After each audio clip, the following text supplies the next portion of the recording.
So ప్రస్తుతం కేసీఆరే తెలంగాణ చరిత్ర అనేది చాలా పెద్ద ఎత్తున టీఆర్ఎస్ పార్టీ పెద్ద ఎత్తున ప్రొజెక్ట్ చేస్తూ ఉంది. అసలు టీఆర్ఎస్ పార్టీ పుట్టకముందు 1990s 2001 మధ్య చాలా భావజాల వ్యాప్తి చాలా పెద్ద ఎత్తున జరిగింది. సో గద్దర్ లాంటి వాళ్ళు కావచ్చు, లేకపోతే విమలక్క లాంటి వాళ్ళు కావచ్చు, బెల్లిలలిత లాంటి వాళ్ళు కావచ్చు, మారోజు వీరన్ లాంటి వాళ్ళు కావచ్చు, చాలా పెద్ద ఎత్తున పనిచేశారు. సో ఆ పరిస్థితి ఎట్లా ఉండే? అప్పుడు మీరు ప్రత్యక్షంగా ఉన్నారు, టీఆర్ఎస్ పార్టీ ఆవిర్భావం ముందు కూడా ఉన్నారు. సో అలా అప్పుడు పరిస్థితి ఎలా ఉండే కొంచెం చెప్పగలుగుతారా పృథ్వీరాజన? యాక్చువల్గా ఏంటంటే ఇందిరారెడ్డి కావచ్చు, అంటే ఒక పొలిటికల్గా అక్కడిక్కడ కొంచెం డిస్కంఫర్ట్ ఉన్నటువంటి వాళ్ళు అక్కడిక్కడ కొంతకాలము జానారెడ్డి కావచ్చు, ఇట్లా అక్కడిక్కడ యాక్టివిటీస్ చేస్తున్నట్టుగా చేసి మళ్ళీ వాళ్ళు పార్టీలలో పిలిపించుకొని వాళ్ళ బార్గెనింగ్ కేపబిలిటీస్ పెరగంగానే అటు ఇటు పోయిన సందర్భాలు చాలా ఉన్నాయి. మెయిన్గా మాత్రం 95, 96 అనుకుందాం. అట్లా అప్పటి నుంచి కొంచెం గద్దర్ ఎప్పుడైతే ఇటు సైడ్ వచ్చి మాట్లాడాలని అనుకునే సిచ్యువేషన్స్ వచ్చినాయో అప్పుడు చాలా ఇంటర్నల్ మీటింగ్స్ బాగా జరిగినాయి. జయశంకర్ గారు కూడా అప్పుడే సీఫెల్కల్లి అయిపోయింది, వైస్ ఛాన్సలర్ కూడా అయిపోయిన తర్వాత ఎక్స్టెన్షన్ కూడా రాలేదు తనకు.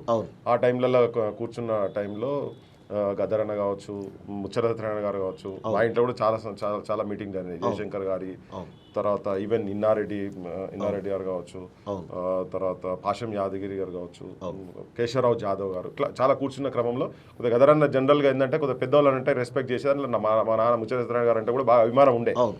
అయితే ఊకే పాషం యాదగిరి గారు వచ్చి అట్లే తనకు మియాసంటోళ్ళు చెప్తే జర వస్తాడు, తర్వాత జాదవ్ సాబ్ కూడా ఆయన గురువు కాబట్టి మీరు మియాసంటోళ్ళు చెప్తే వస్తారంటే ఇట్లా అంటే 2-3 సందర్భాలు అనమాట. ఆయన వచ్చి కూర్చొని తెలంగాణ మీద ఫస్ట్ నేను స్టడీ చేస్తా అని చెప్పి స్టడీ చేసి అప్పుడు ఒక 2 పాటలు తీసుకొచ్చిండు.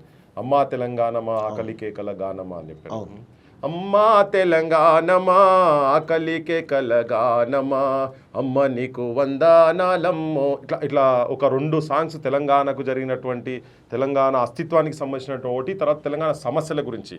దగాపడ్డ నా తెలంగాణము గుండె సప్పుడినుడో మాయన్నల్లారా అని ఈ 2 సాంగ్స్ చాలా డీప్గా ఉంటాయి. దాంట్లో మొత్తం గోదావరి కావచ్చు, కృష్ణం గురించి కావచ్చు, నిరుద్యోగం గురించి కావచ్చు, అన్ని కొద్దిగా ఇన్డెప్త్గా స్టడీ చేసి రాసింది. ఒక ఫస్ట్ నవరంగ్ టాకీస్ దగ్గర జరిగినటువంటి మీటింగ్, అది వివి కాలేజ్ పక్కకు ఉంటుంది. ఓకే, అక్కడ నుంచి స్టార్ట్ అయింది. ఆ రోజు ఒక కంప్లీట్గా ఒక డే లాంగ్ సెషన్, దానికన్నా ముందు ప్రిపరేటరీ మీటింగ్స్ జరిగినాయి. సో అక్కడ నుంచి భావజాల వ్యాప్తి అనేది ఇంకొద్ది బాగా డీప్గా కిందాక పోయింది. తర్వాత జనసభ కావచ్చు, మారోజు వీరన్న వచ్చి చేసుడు కావచ్చు, సభ డిఫరెంట్ ప్లాట్ఫామ్స్ మీదకి వెళ్ళి సూర్యాపేట, నల్గొండ ఇట్లా మీటింగ్స్ పెట్టుడు కావచ్చు, వీళ్ళందరూ ఇన్వాల్వ్ అవడు.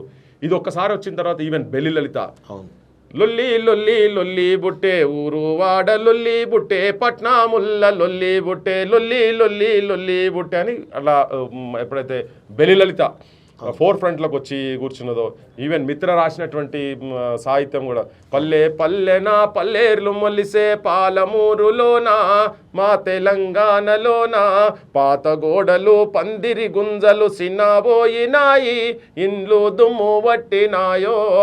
ఇది అరౌండ్ 94, 95 ఈ సాంగ్ కూడా. సో ఈ సాహిత్యం అంతా ఎప్పుడైతే ఈ సమస్యల గురించి అప్పుడు పాలమూరు లేబర్ అంటే ప్రపంచానికి ఎరుక అని చెప్పని, లేకపోతే ఇప్పుడు పోయి వలసల బతుకుల మీద దీన్నంతా ఒకసారి బొగ్గుబాయిల బతుకుల సింగరేణి ఇష్యూస్ వీటన్నిటికి సంబంధించినటువంటి ఎప్పుడైతే ఇవి భావజాల వ్యాప్తి ఎప్పుడైతే కింది దాకా యూనివర్సిటీ స్థాయి దాకా అప్పుడు ఉన్నాయి 2 యూనివర్సిటీలు, డిగ్రీ కాలేజ్ టౌన్స్కి ఇట్లా పోతున్న క్రమంలో అప్పుడు చంద్రబాబు ఈ ఆంధ్ర పాలకులు కన్నెర చేశారు. సమస్యనే లేదు, దీన్ని మొదట్లోనే క్రష్ చేయాలనే ఉద్దేశంతో బెల్లెల్తని చంపేసేసారు. 18 ముక్కలు నిర్దాక్షిణ్యంగా నరికి చంపింది. గొల్లకుర్ర డోల్ దెబ్బ అని. ఆ డోల్ దెబ్బ మూమెంట్తో పాటు ఆమె తెలంగాణకు జరుగుతున్న తాగబోతే నీళ్లు లేవు తుమ్మెదాలు, తడి గొంతులు ఆరిపాయే తుమ్మెదాలు అని చెప్పని ఈ పాటలన్నింటినీ మళ్ళీ తెలంగాణకు లింకప్ చేసుకొని వస్తున్నటువంటి దాంట్లో ఆమె చంపిండ్రు. గదరన్నను కూడా అప్పటిదాకా గదరన్న మీద పెద్ద ఏం లేకుండే, కానీ ఈ ఎప్పుడైతే తెలంగాణ గురించి ఈ పాటలు రాసి ఎప్పుడైతే బయటికి వచ్చిండో గదరన్న మీద కాల్పులు చేసి క్రష్ చేయాలని చెప్పని అప్పుడు స్టూడెంట్స్ అయినా కానీ ఎవరన్నా మా ఇంట్ల మీద కూడా, మాజీ మంత్రి ఇండ్ల మీద కూడా, నేను మాజీ మంత్రి కొడుకైనా నా మీద కూడా రిప్రెషన్ అంటే సామాన్య వాళ్ళ మీద ఎంత ఉండి ఉంటుందో చూస్తాను. ఎక్కడ ఏ మండలంలో ఎవరన్నా స్ట్రాంగ్గా తెలంగాణ గురించి మాట్లాడితే వాళ్ళని తీసుకుపోయి ముసలెక్కించుడు, బొక్కలు ఇరిగేటట్టు కొట్టుడు. అప్పుడు అరణ్య రోదనమయ్యేది. ఇక్కడ ఈ ప్రాంత ఎమ్మెల్యేలు మంత్రులు కూడా మాట్లాడలేని పరిస్థితులు.